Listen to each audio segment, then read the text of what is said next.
Everyone, welcome to Uila's Lightning Chat Sessions. I'm Dilip Advani, and joining me today is Henry Mayorga, who is the CISO and Vice President of Infrastructure at Baron Capital. And today he will be talking to us about his organization's monitoring and observability practices for the infrastructure. Yeah, hello, Henry. How are you, sir? Pretty good, pretty good. Can you tell us more about Baron Capital and the IT organization and the group you work for within the organization? Sure. We are a relatively small company here in New York with an investment firm. We have a strategy of long-term investment. We are strictly equities. We do not hedge. We don't do anything that's outside of the norm for our business. We've been around for 40 years. In fact, our 40th anniversary just happened 2 days ago. Cool. We have about 200 employees, and we have a significant number of assets under management, close to 50 billion at the moment. I have been here now, this is my 13th year. Hopefully it'll be a lucky year, but 13 years. And I have been lucky enough to manage both the infrastructure, for the last 7 years, the security practice of the firm.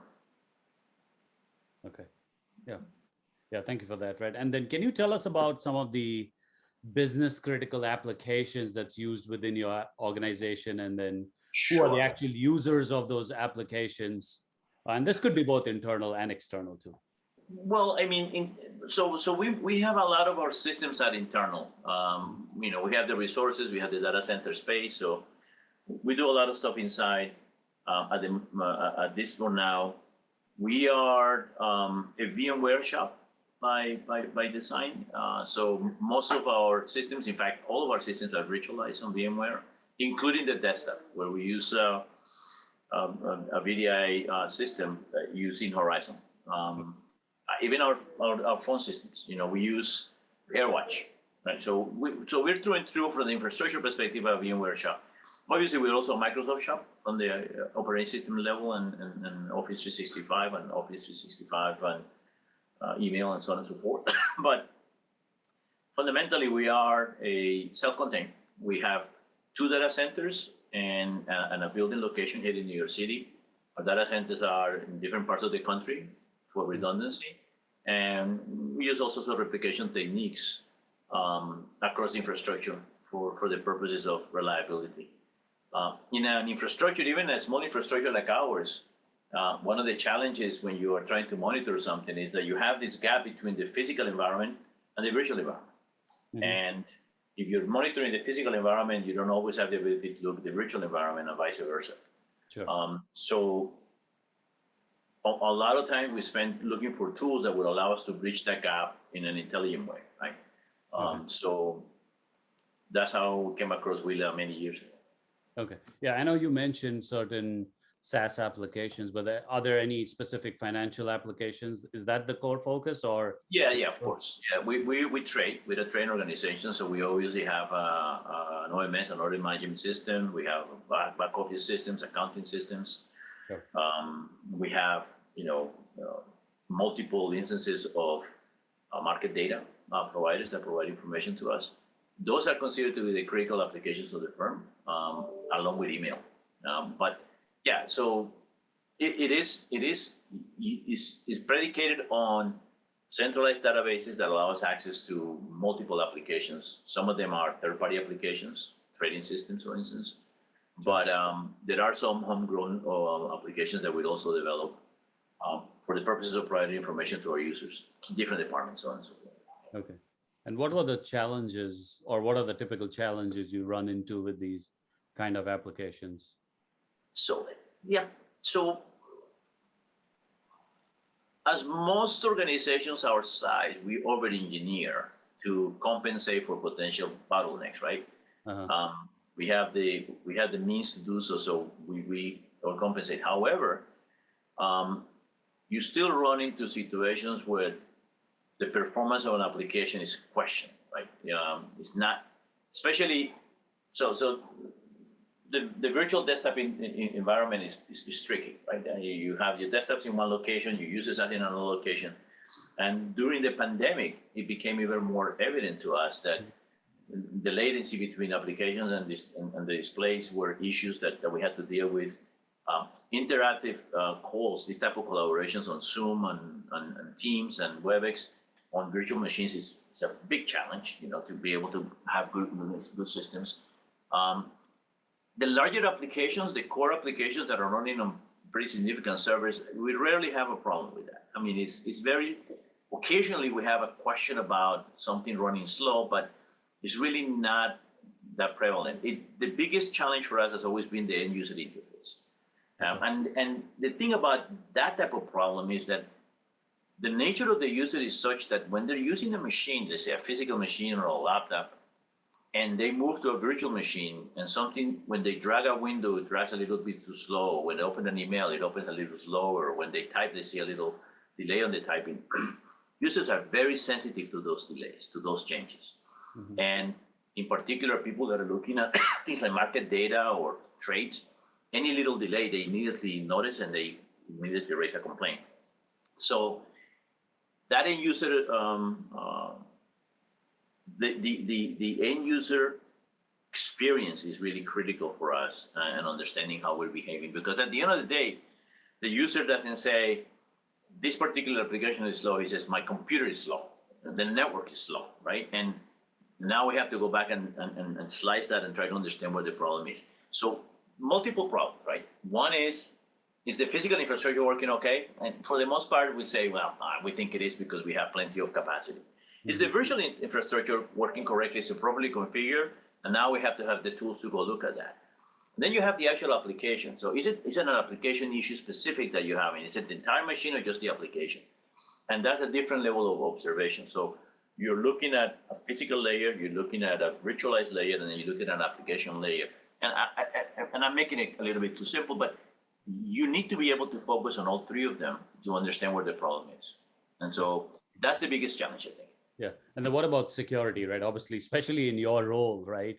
Right. So, with you leading the entire security. So this side of my body works infrastructure. This whole side of my body works on security. Sure. Again, yes. So on the security side of the house, it's a different mindset because now you are reducing the attack surface and also monitoring that which is left. And the smaller the surface is, the better chance that you have of monitoring and observing something that's misbehaving and that's not working. Mm-hmm. And so the ability to really pinpoint when something anomalous is happening is critical.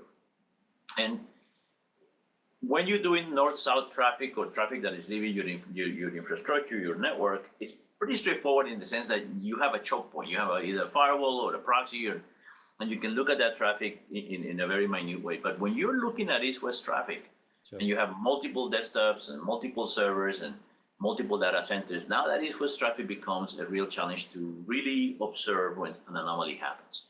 Mm-hmm. And more importantly, if you're given a specific task, meaning you want to look at this port, you want to look at this particular application, finding that within that wealth of traffic is difficult, even for a small group like us, right? So the security aspect of understanding your traffic patterns, understanding what is happening at the application level, is difficult. And one of the things that we did with Uila, I mean, we did many things, but one of the things is the ability to create these dependency maps really allows us to identify how applications are really talking to each other. And sometimes it's very illuminating. You think, well, this application talks to the server and the server talks to the database and so on and so forth. And then you actually look at the traffic and you see that there are 50 other things that are happening behind that traffic. DNS lookups, all sorts of things that are happening behind the scenes. Agents that are talking to each other. And you now understand that what you thought was a simple application with specific communications are actually fairly complex systems that are interdependent. And trying to figure out what is wrong in that path is not easy. So from the security perspective, visualization is critical and the ability to alert on something. Right? Okay. Yeah, and then other than the dependency mapping, right, and the power that we bring to the table, what made Uila's solution stand out over others that you researched, right, both on the performance side as well as on the security aspect? So I was one of the very early adopters of Uila, and how we judge these things is strange. But the very first time that I saw Uila, I think it was in a Gartner security conference, might have been. Okay. It was in VMware World. I know it was something that Gartner did, and I remember that I was very attracted to the interface. I mean, for whatever reason, the circular displays, the ability that they have to show a significant amount of data in a screen was very attractive to me. And I'll digress a little bit, but years ago, not so many years ago, there was a man, a professor, I think he might have been at MIT, I don't recall exactly. His name was Edward Tufte.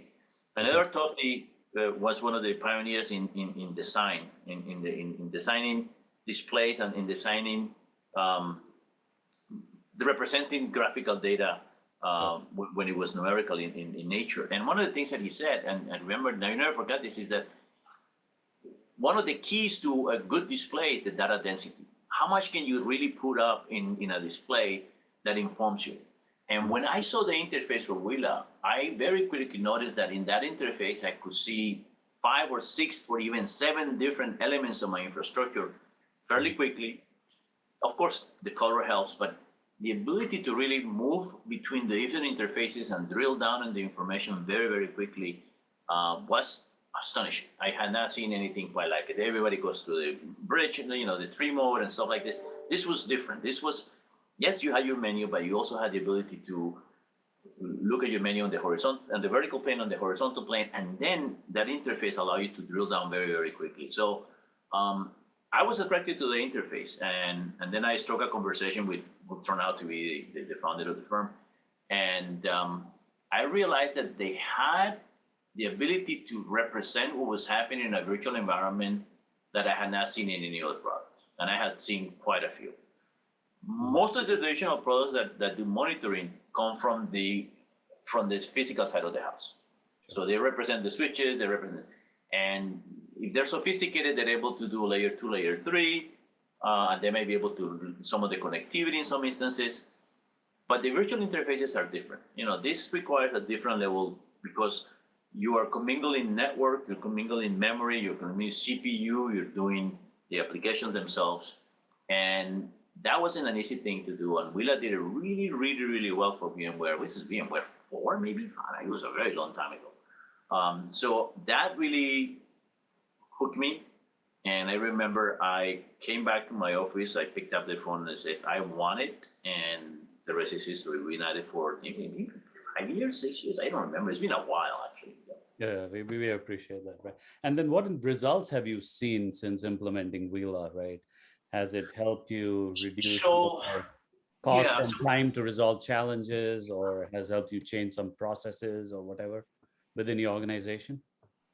Well, there is one side effect that I want to mention first because it's really be key to some of the work that we've done. As we bring in new people into the team and people become more acquainted with what we do, say on the virtual side of the house, you can send them to VMware training, you can send them to learn some things, but it's very interesting to see what happens when you put them in front of Uila and they begin to have a representation of what the infrastructure looks like from that perspective. Mm-hmm. I think that actually really illuminates the process of what you're doing with this virtualized environment, right? Mm-hmm. Originally, we had the 2 data centers that were separated, meaning the data center, there were vCenters. One had the servers and so on and so forth. The other vCenter had the virtual infrastructure. They were separate. We can show them the differences. Then we merged them. And that actually made it so much more powerful, right? Because now they can see the interactions between the desktops and the servers and the applications. So one side effect of Uila is that it really allows us to very quickly introduce someone into our environment, visualize the environment, understand what's happening on that environment, how we're actually operating, how we're working. The other side effect is being that really when we have had issues, we have been able to troubleshoot very, very, very quickly. Mm-hmm. We had instances where we had CPU starvation, sure. And a lot of it has to do with very simple things that people do. They just misconfigure the way they deploy the desktops, for instance. And the operating mode of most people, and it used to happen to our guys, is that they were working on physical machines and they took the physical machine and they just plop it into a virtual environment and they say, well, it should work. But now you're in a world of shared resources, and those shared resources, they are finite and very much finite within a particular host. And understanding how those finite resources are being used by the actual virtual machines was not a trivial thing. With Uila, you're able to very quickly understand that, oh, wait, maybe I'm using too many CPUs, or maybe I shouldn't be using too many CPUs, or maybe I should curtail the amount of memory or to reserve it differently, or maybe I should be using DRS in a different manner. So fine-tuning the performance of the system is a breeze with Uila. You can very quickly make adjustments that make a big difference. Your most powerful users, the ones that are, you can actually make those decisions, and you can historically move that data around because you can actually have a time window of when these things are happening. So I don't want to sound too giddy about it, but it really does allow you to understand. It's like the X-rays of the virtual environment, and that really makes a big difference when you're trying to understand when something is not performing properly. When things are running fine, nobody cares. When you have a problem and you need to dissect and understand what's happening underneath the covers, that's the power of Uila. That's when you get to see exactly what's using what under what circumstances. And by the way, the navigation that happens, right? I mean, the ability to go from a desktop to an application, to a host, to an interface, to look at the CPU, to look at the memory, and to look at the applications themselves. It's always one click away. I tell you one thing that, I mean, when they did this for me, I was like, I'm in heaven. Packet capture. Packet capture. Yeah. So you have a virtual environment and you have a physical environment, and when you need to do something, what do? I used to have this old friend that says that the truth is in the packets, right? So you need to do a network capture because at the end of the day, you're going to have to find out what's happening down there. In a physical environment, you put a tap or you do something and you do it.